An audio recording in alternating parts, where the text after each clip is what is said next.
This is what is called a near-death experience. And today, to share such an experience with us, we have Dr. Sushila Chaudhary. Sushila ji, welcome to the show. Namaste, Om Shanti to everyone, Om Shanti. Sushila ji, we have seen that you have had a near-death experience, and we have seen it covered on YouTube and many other media channels as well. So could you tell us what that experience was like for you? What exactly happened? Yes, I consider myself very fortunate to be able to share this because such an experience is extremely rare in life. And as a doctor, I will be able to describe the true experience accurately in words. So my posting was in Kalandri village, Sirohi district, Rajasthan. There, I had a government quarter as my home. I was dusting the house. It must have been around October, and while dusting, I was standing on a stool. Suddenly, I felt a lightness below my chest, and then the pain intensified all of a sudden. I felt like I was about to faint and lose consciousness, and that I would fall, so I moved towards the bed in my bedroom. I bent down so that I wouldn't get a head injury. I felt so dizzy, and the pain was so intense that I called out my husband's name loudly, and then I suddenly collapsed. As I fell, there was a loud thud, and I realized that I had fallen and was now on the bed. But I was watching myself. I was surprised, wondering how I could be lying there, and I was seeing this. I was at her height too, so I was left wondering what just happened. Did I become two people? So to prove to myself that there were two of me, one lying there and one here, I thought since there's a dressing table nearby, I'll check myself in it, so I turned my face like this. I thought for a moment, then turned and went to stand in front of the dressing table. I tried to see myself in the mirror, just like I do every day, standing in the same position, but I couldn't see my reflection in the glass. I got really scared all of a sudden. I thought, what has happened to me? I can't even see myself. I'm looking at myself as if I'm someone else. So in my panic, it felt as if there was someone in my thoughts who would help me here. Then suddenly, I felt as if there were some waves above me, touching my head. The frequency of those waves, it's like when there are two magnets with north and south poles and the force or pull you feel between them. I felt as if some kind of web link was coming to me, and along with it, words were coming saying, "You need to know this." So I said, "Yes, what's happening to me? How will I become two?" Then a word came to me, "Look." Then I understood that it was telling me to look at the body, so I looked at my body again. And just by its instruction, I gained such an ability that earlier I was able to see the body, but now I was seeing it in such a way that the entire body became transparent, all the coverings on top became transparent, and I could see everything inside, the heart, liver, lungs, everything. So at that moment, my medical consciousness was also with me. I was looking and thinking, okay, the kidneys and lungs are all working fine. The liver is fine too. When I looked at the heart, I saw that it was fluttering, like at a speed of 200 or 250 beats per minute. So I understood that, yes, the heart is just making noise. The motor isn't actually pumping blood, because if the frequency is so high at that speed, the blood isn't being pumped. And if the blood doesn't go, there won't be oxygen. And without oxygen, there will be pain. So there was pain. So why should I endure the pain? So I just jumped out. I can jump out.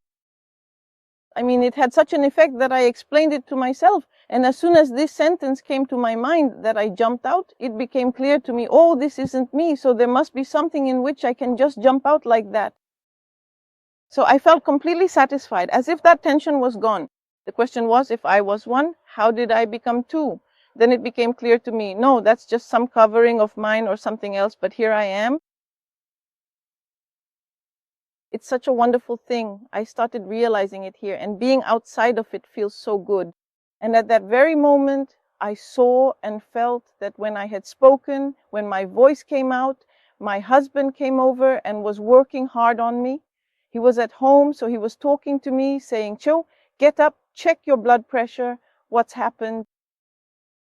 So I was wondering, why isn't he looking at me? What's going on?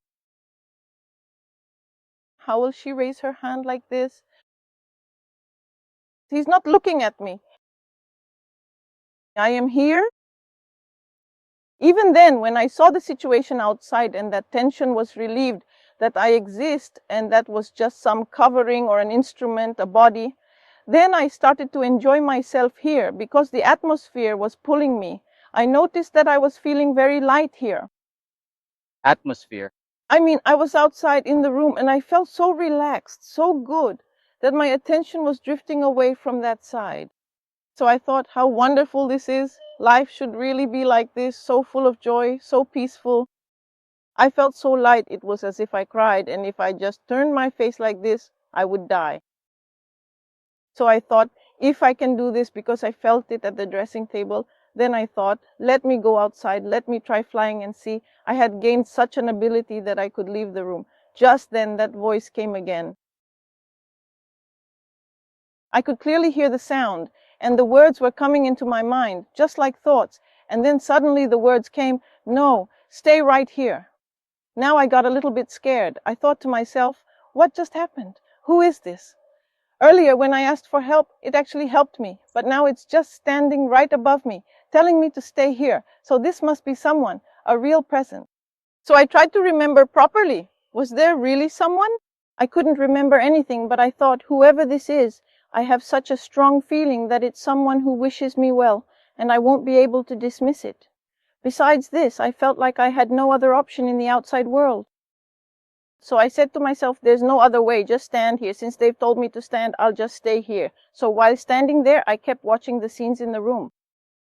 Then I noticed that my husband, who was so stressed, his face had turned pale. He was watching the doctor over there, according to what I could see. Then, as I looked at him again after he had enjoyed himself a bit, I wondered, how did his face turn pink now? What good thing did he just experience? Then I looked at my own body and saw that my heartbeat had returned to normal, around 70 or 80. So everything inside seemed fine to me and I felt happy. I thought, okay, at least he's tension-free now. I had no idea. There was no sense at that moment that this was something to be worried about for me or that something significant had happened to me. So I just thought, yes, it's good that he's tension-free now. Now that he's free from this tension, maybe I'll also find another way forward. So as soon as I thought, it's okay, this system is fine now, that's why there's a glow on his face. Then for the third time, the connection happened, right? Then she asks me, are you satisfied with this? I said, now the system is fine. She didn't want to, it wasn't my wish. I didn't know what she would say, so she said, go. Now that go was it, brother, and my existence just vanished from here. Suddenly I felt that the lightness and bliss I was experiencing outside, I was actually lying on that bed and I had entered back into it. I became aware of this feeling in my body. Not that I felt anything in particular, but I realized that I had been outside. Now I was back in it, lying there, and I felt so much weight in my body, feeling myself, and there was a weakness in my upper body. I understood that the weakness was because my blood supply had just been reduced. So all this happened. The moment I thought about it, I felt like I was trapped in this cage. Tears welled up in my eyes and I started crying. So I thought, since this isn't a dream, I wanted to feel that way. When I tried to wipe my tears, I wanted to raise my hand, but I was so weak that I couldn't lift it. Then my husband said, don't worry, everything is fine now, everything is okay. There's nothing to worry about. He thought I was crying because of some pain, but I didn't feel like saying anything. After that, I understood. Now I was feeling regret inside, thinking about how beautiful the world outside is and how wonderful life was out there. My attitude, the way I lived my life, it should be just like how I was when I was outside. Inside, I was feeling a huge burden. Actually, this was the part of my life that completely changed me. After that, for 23 days, I just lay there quietly in the same position and the doctors kept treating me. I neither ate nor did anything. Then after 23 days, I tried to tell my husband, but he didn't even listen. He said, there's nothing like that. It's called a hallucination. You had a hallucination. It happens when there's a lack of oxygen. You start to feel things like that. Don't worry, because he's a total medical minded person. It is not just a matter of your experience. This is far beyond the realm of science because science demands proof for everything. He is a doctor too. He is 100% a student of science. So he probably just cannot bring himself to believe it at all. So that's why he said, don't worry, this happens when there's a lack of oxygen in the brain. That's why you feel this way. Just forget about it. But I understood that it wasn't about any religion. It wasn't a hallucination. I had realized myself outside of my body. That was my true existence. And this body is a different part of me. And I am separate. This is just a covering I have with which we interact with the outside world. And after that, I got up, stood up after 24 days. So maybe my mindset was such that I felt as if I was trapped in a cage, moving around, doing things just like a parrot locked in a cage, walking around with the cage. I started to feel weighed down, as if life itself had become heavy for me. I wondered, why am I living like this? And when I looked at Dougal, at the children, at everyone, I thought, oh, they're all like parrots locked in cages too. At least I know I'm caged, but they don't even realize that they're parrots locked in cages while these birds are supposed to be so light and free. So listen, you mentioned that for a while you felt like you were outside your body and that some voice was reaching out to you. Who was that voice? What was it? Was it God, some divine power, some kind of energy? What I can say is, when I was floating outside my physical body, I felt that there was someone else there just like me, a distinct individual, and they were helping me, gently guiding me. Because it was only for a very short time, it felt quite brief. So I knew that there wasn't any event like my death happening. I wasn't feeling that way. I felt like, so absolutely nothing of that nature was ever crossing my mind at the time. And I didn't feel that it was unquestionably the presence of the Almighty. So at that specific moment, I found it quite difficult to truly comprehend whether it was God or not. So I understood that there was some kind of benevolent force assisting me. But yes, I simply couldn't see them, much like how we might hear a mysterious voice. In that way, the sound was coming along with those waves. They were coming. Just now you said you could hear sounds around them. What was it like? No, I couldn't see at all. Those words that were coming, it was like hearing them on the phone. In this way, I was hearing in my mind that whatever they were saying, I should follow it. So it felt like someone was communicating with me from a distance, so I couldn't see them at that time. Sushila ji, then you mentioned that you started to feel like you were trapped in your body. After that, what changes came into your life? To tell you the truth, after that, even though before I used to practice quite well, as a gynecologist I had started practicing, but from that day all the goals in my mind changed and I was left with only one goal. I wanted that key so that I could leave my body at will, and if I wished I could return to this cage. That became my sole aim. So I started searching in school. I stopped practicing, though I still had my government job which I had to do. But I began looking here and there in books about the great souls. We see if anyone knows, if anyone has experienced. They say they've had self-realization or something. Because after that, when I reflected, I realized that this was my death event. I had gone out, then I came back in. In worldly terms, we call this death, and that was death. And the one who helped me was mostly God himself. Until then, I hadn't really met God face to face. You mentioned that you felt like you were nearby, touching yourself, and that it was God. How did you get that feeling that you were coming back after being touched? That's because, as you know, in the world, my body was lying there inactive. According to the doctors, there was nothing left, and my husband's face had turned pale because there was no pulse or blood pressure. So, according to the body and medical science, the body was dead. That's why they performed CPR on me, trying to revive me while I was outside experiencing all this myself. So, these things made me realize. Hmm. So when you finally came back home, you asked your husband exactly what had happened to you, and he simply replied, I was the one who gave this to you. No, I didn't ask if he was going to tell me what he was doing. I already knew everything because I was watching. There was no question in my mind to ask him. I just wanted to tell him that I had died, that you were giving me CPR, you were doing all that. But he wasn't even ready to listen because he was thinking that I might feel shocked, that I might feel the pain of the event. So he started avoiding me, saying, no, nothing happened. It was just for a little while. The blood pressure dropped. That's all. There was a lack of oxygen. Nothing happened. Nothing at all. So from the sequence of events, I understood after coming back, when I returned to my body, when I came back to the world, then I realized that this is exactly what we do during a death scene. When someone dies, when they put them on the stretcher, perform CPR, give them oxygen and respiration, do everything. So that means I had died and I was outside my body.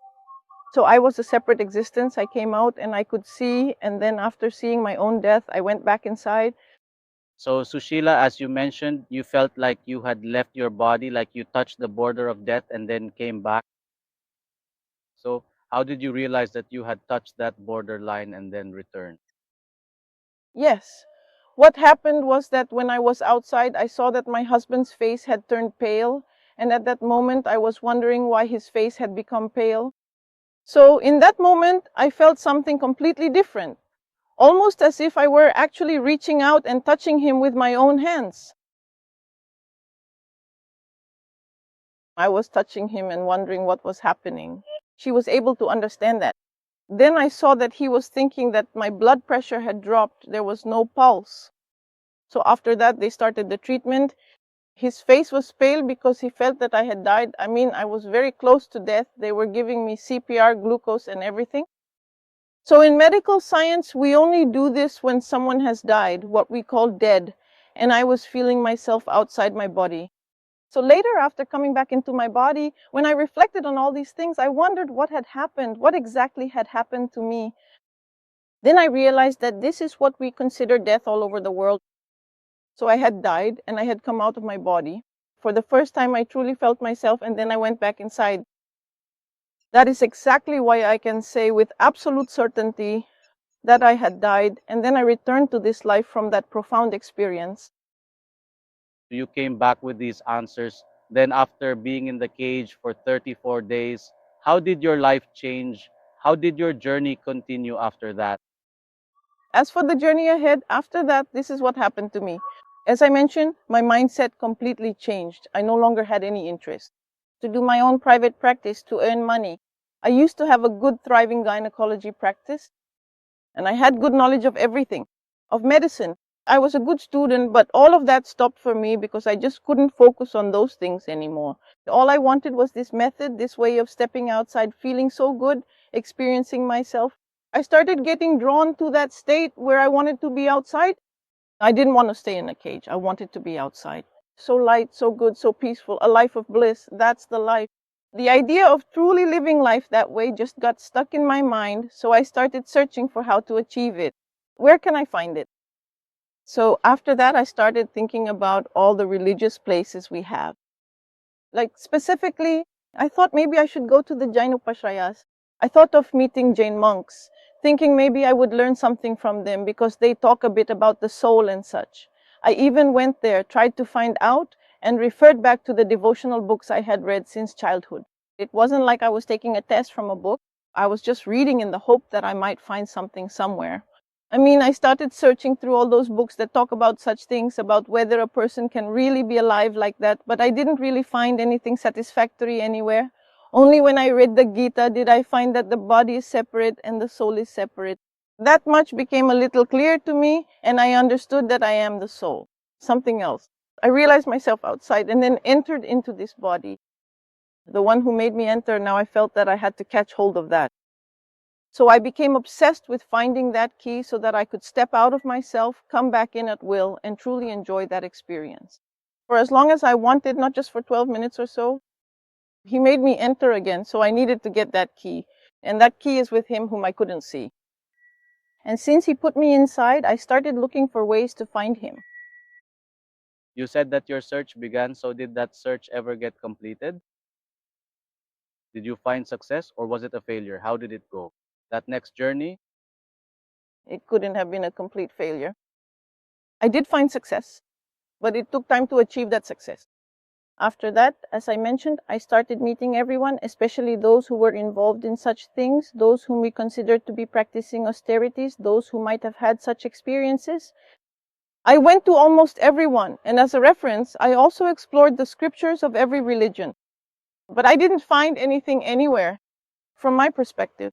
My intention was to find that key, but I didn't find anything like that. All those people would just laugh at me, saying, "Is that even possible? That can't happen. You won't find the key."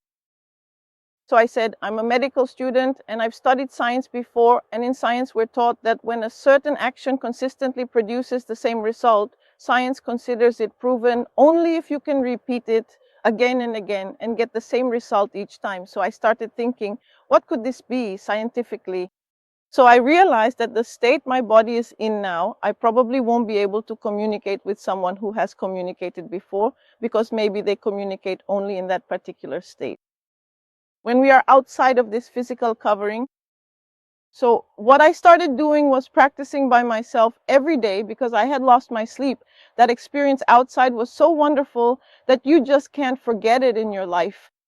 So whenever I got time at night, I would sit alone and imagine that my body had fallen and I had come out of it. So I started practicing this. At first, I found it a bit funny, doing something so strange to myself every day. But I noticed that after just about 24 days, I started experiencing that state again. When I imagine that I am outside my body, I feel really good. I would recall and realize all those emotions from those days. So when I started seeing myself in those emotions, I felt that I could actually do this. After that, I started going even deeper, and I would wake up at night and do this for hours. And then what was my purpose in doing all this? When I would feel myself outside, I would say, remember a few days ago I asked for help, now I am outside by my own will. But now I want to ask you, tell me, how can I always stay like this? Then who are you? I want to talk to you. Did you meet them? He started saying, I only say that because I am outside. If I say it, it will connect with me, right? It must be somewhere it gets connected when I say that. So I said, I want to meet you and I want to know how to do all this on my own. Like when I want to go outside, I can. Or if I want to stay inside, I can. I want to know all this and I want the key to it. And who are you? Where are you? Now talk to me, look at me. When I came out, I started practicing this every day. As I kept doing it, some time passed, and then one day, I felt as if a small star was shining on my forehead. I practiced this for a long time, and I felt like I was driving my whole body like this, moving all around my body, and then a shining dot appeared here, and then from here it went out. And I was feeling really good. It felt like I was riding on top of that dot, and it was moving out from the dot. It pierced through the entire sky. I could see the light, and I kept moving forward, and then there was a bit of darkness. After that, I went further ahead, and suddenly it didn't even take a second. In the darkness, it felt like something was pulling me along. I wasn't moving by myself, but I kept getting pulled forward. And then suddenly, I reached an area with red light, and there I saw that it was a dim light, kind of like, how do I explain it to you? Like a picture hall, where there's dim lighting and the light comes from the screen in front. So that's what I saw there, a red light zone. And I had reached there. So I said, what kind of place is this? Now, what am I supposed to do? So there I saw something like, then it was almost as if a sudden brilliant ray of light finally showed me its exact hiding place. Is this some kind of place? What is this? Who is sitting here?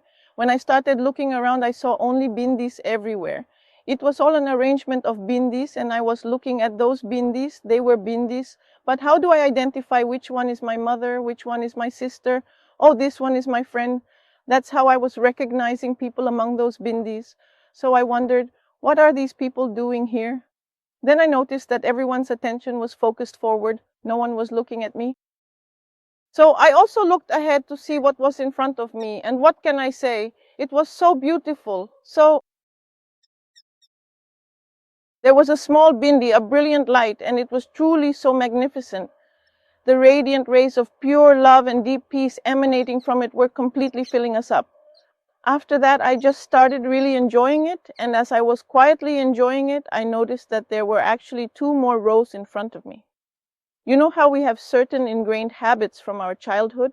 I have always been used to sitting in the very first row. So I realized I was sitting in the 3rd row, and immediately I thought to myself, I really want to sit in the 1st row, because that is exactly what I'm used to doing. So I said to myself, I want to sit in the 1st row. How will I sit there? Who will tell me how to sit in the 1st row?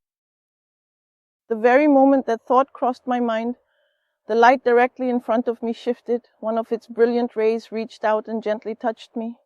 And within that shimmering ray, I could clearly see words forming. Oh, I see. So you are the one who wants to sit in the very 1st row. And as soon as I heard it, I was amazed. These are the same words, the same frequency, just like how we recognize someone on the phone even if we haven't seen them. I thought, oh, this is the same one who sent me inside. It's like a star-shaped bindi. It's so nice. This is the one. So I was looking at it, enjoying it, and at the same time I said, yes, yes, I want to sit in the first row. Then it said, for that, you'll have to study. I replied, yes, I'll study a lot. I really love studying. I've already studied medicine, and I'll study more. So it said, all right, if you're going to study, then go. It said, go. And then I was back on my bed again. Now I understood that this is the very thing that's controlling everything. And when I'm outside, it's the one doing this to me. Actually, there's one more thing I want to mention.